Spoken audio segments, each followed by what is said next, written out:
할렐루야. 4월 28일 2022년 목요 새벽 예배를 시작하겠습니다. 우리 성도님들 모두 샬롬이시죠? 오늘 제목으로는요. 진정한 의미의 11조고요. 본문은 말라기 3장 7절에서 12절까지가 되겠습니다. 잠깐 기도하실까요? 귀하신 아버지 하나님 감사합니다. 오늘도 주님께서 저희들에게 주시고자 하는 그 말씀의 의미를 잘 깨달아서 저희들 실생활에 적용할 뿐만 아니라 주님과 늘 함께 동행하는 그러한 성공하는 하루가 될 수 있도록 인도해 주시옵소서. 예수님의 이름으로 간절히 기도드렸습니다. 아멘. 말라기 3장 7절에서 12절 봉독해 올립니다.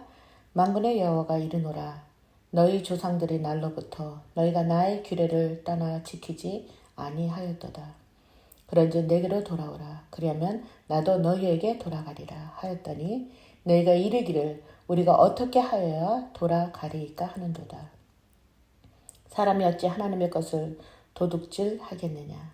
그러나 너희는 나의 것을 도둑질하고도 말하기를 우리가 어떻게 주의 것을 도둑질하였나이까 하는도다. 이는 곧 11조와 봉헌물이라. 너희 곧 온 나라가 나의 것을 도둑질하였으므로 너희가 저주를 받았느니라. 만군의 여호와가 이르노라. 너희의 온전한 11조를 창고에 들여 나의 집에 양식이 있게 하고 그것으로 나를 시험하여 내가 하는 문을 열고 너희에게 복을 쌓을 것이 없도록 붙지 아니하나 보라. 만군의 여호와가 이르노라.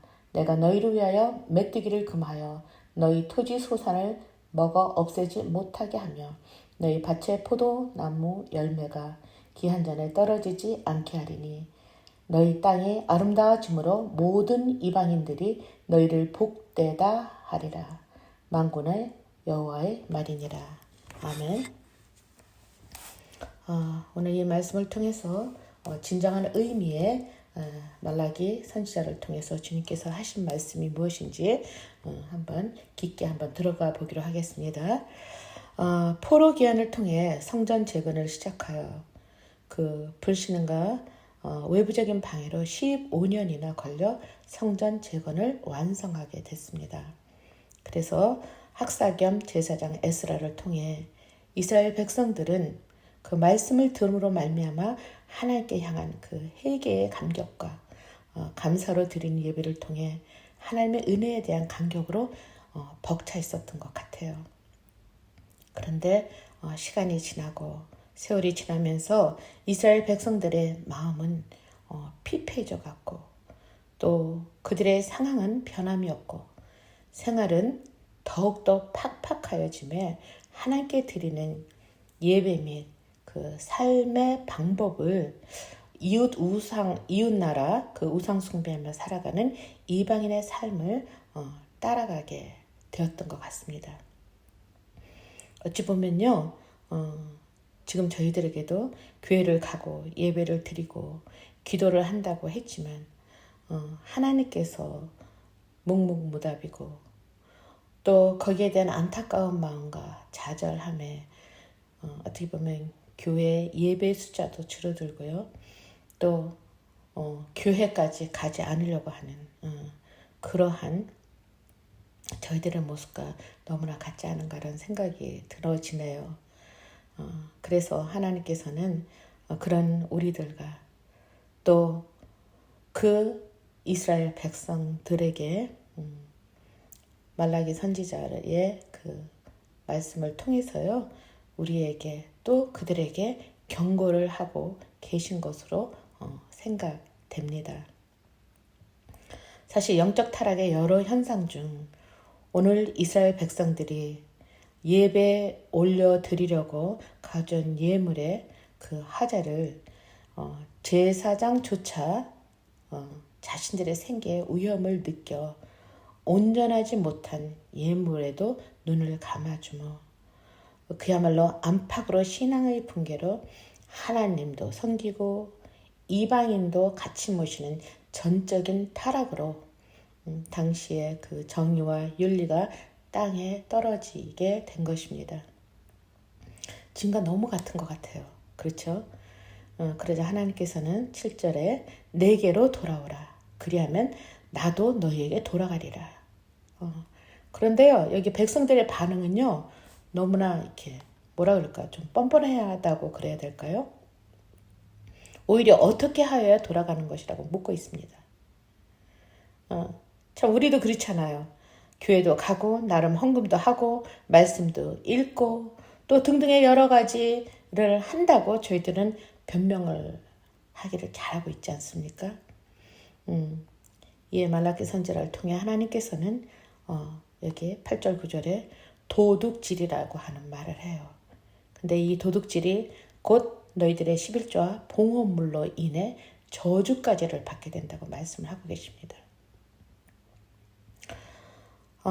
참으로 이스라엘 백성의 너무도 당당하고 떳떳한 말에 하나님께서는 이렇게 얘기하시는 것 같아요. 그래, 너희들이 그렇게 정확하고 너희들이 그렇게 나에게 예배를 드렸니? 온 정성을 다모아?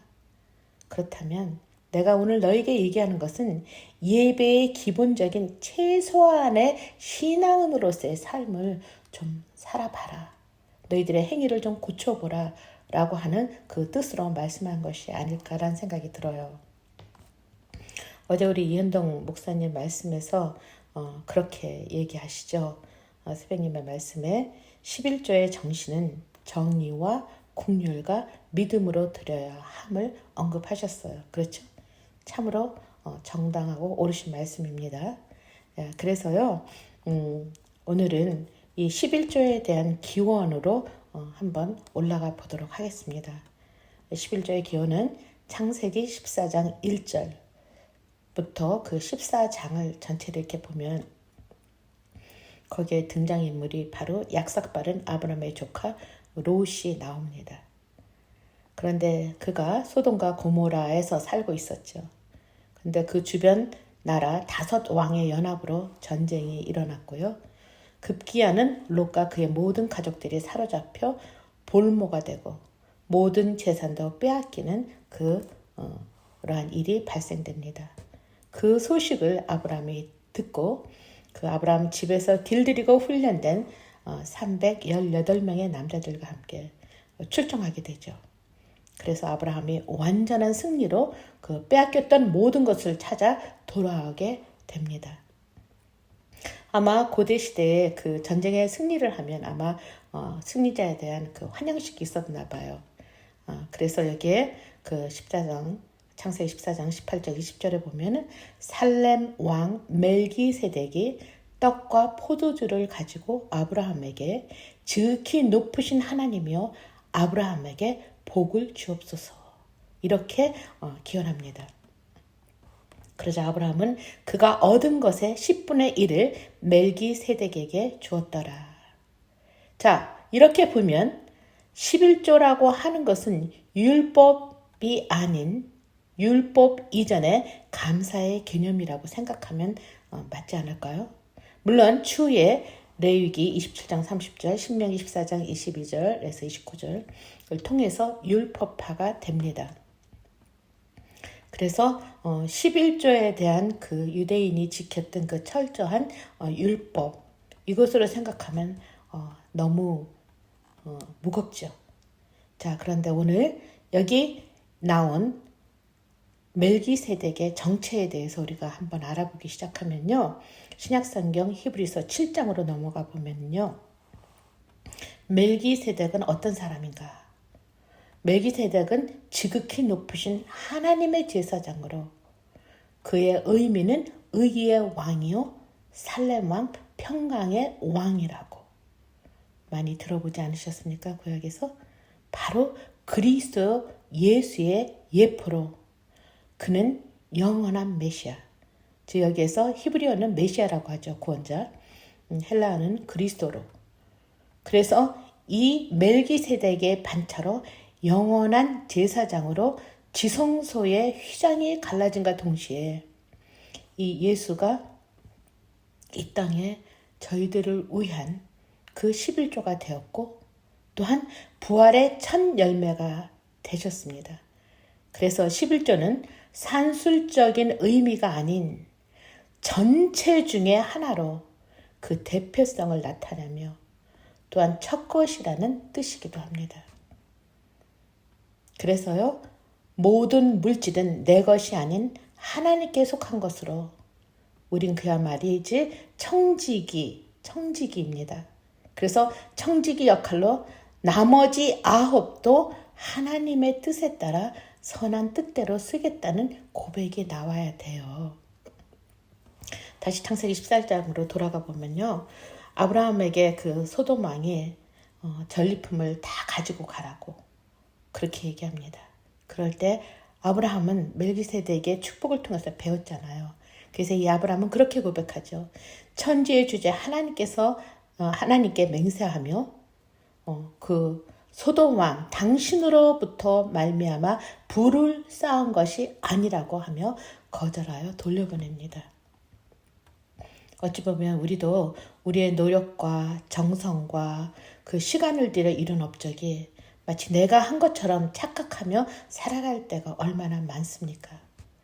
그래서요, 그 10의 1을 크게 생각되어 하나님께 드리지 못하는 것이라고 생각이 돼요. 100불에 10불은 그렇게 크지 않아요. 그렇죠? 1000불에 100불, 또 10만 불에 10,000불이라고 생각한다면 그게 크게 되는 거죠. 그래서 그게 있으면 무엇을 할 수 있을 텐데 라고 하는 우리의 감각적인 계산, 그 산술이 하나님께 다가가는 것들을 막는다라는 것을 아시기 바랍니다. 그래서요, 이 11조에 대한 그 내야 된다, 내지 않아야 된다. 지금 신약인데 지금 무슨 신약의 시대인데 무슨 그런 말을 하느냐, 이런 말로도 많이들 논란을 되고 있습니다. 그런데요, 사실 그러한 논란이 무의미하다고 결론을 저는 내릴까 합니다. 우리가 한 나라에 소속되어 납세의 의무를 이행하고 있는 것도 사실이잖아요. 그런데 저희들이 그 11조에 대한 또는 헌금에 대한 그 어떤 의미감이 아니라 저희들이 하나님을 사랑하고 감사해서 드리는 저희들의 최선의 것, 이것이라고 생각을 한다면 이것이 저희들의 신앙 고백이며 또한 이것을 통해서 하나님께서 부어주시는 그 축복, 우리 하박국 선지자가 얘기한 것처럼 그렇지 아니할지라도 하나님께 드리고자 하는 이 선한 마음과 이 착한 마음을 주님께서 보고 계시라고 믿습니다. 그래서요, 철저한 진정한 의미에서 11조의 고백을 우리 신앙 고백이 될 수 있도록 그렇게 선한 마음으로 결단을 내렸으면 참 좋겠습니다. 기도하겠습니다. 귀하신 아버지 하나님, 감사합니다. 오늘도 하나님께서 저희들의 천지의 모든 것을 저희들에게 주셨음에도 저희들은 저희들이 했다고 얼마나 아까워하며 얼마나 인색한지 이 시간 다시 한번 저희들의 마음을 읊조리며 생각해 보기를 원합니다. 하나님께서 주시지 않은 것이 이 땅에 아무것도 없음에도 저희들은 내 것이라고 하는 그 물질과 삶의 모든 것에 대한 그 주인의식을 이 시간 내려놓기 원합니다.